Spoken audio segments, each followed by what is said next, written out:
na itong mantika, ipiprito ko muna itong bangos.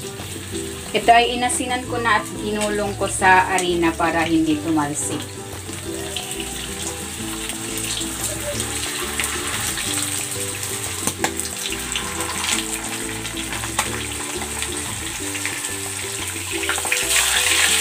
While waiting, kung hindi ka pa nakapag-subscribe sa aking channel, please subscribe at i-click mo na rin ang notification bell para lagi kang updated sa aking latest recipes.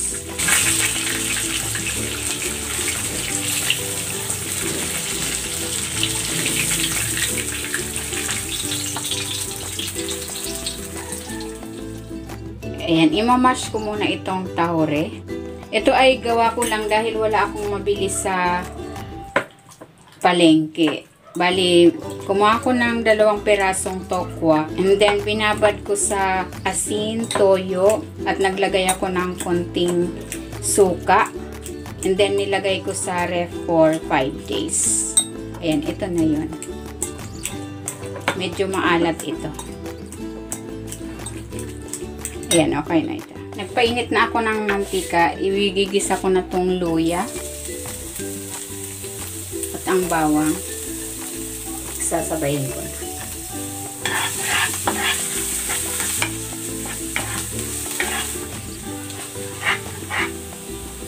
Lagay na rin natin tong sibuyas.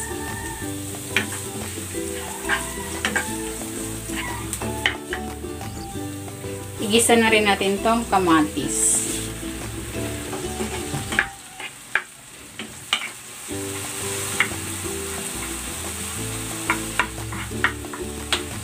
Ilalagay ko na itong tahore.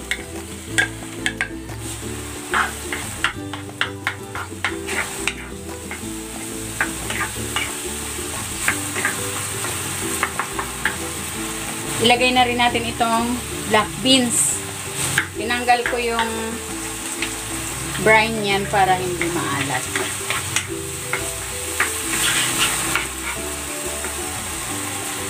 Maglagay tayo ng paminta. Ng konting suka.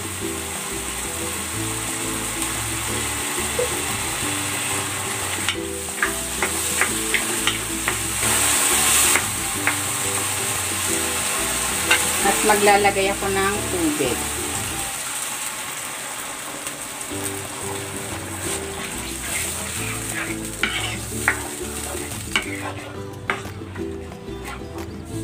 Maglalagay ako ng konting asukal para balance yung lasa.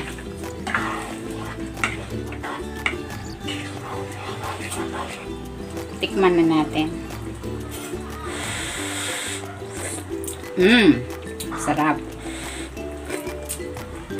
Masarap na. Pwede na natin ilagay dito yung bangus.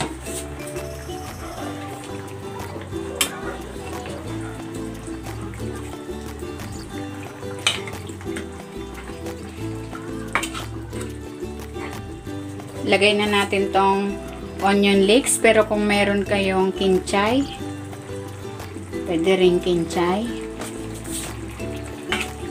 Ayan, luto na itong ating tochong bangos. Hanguin na natin.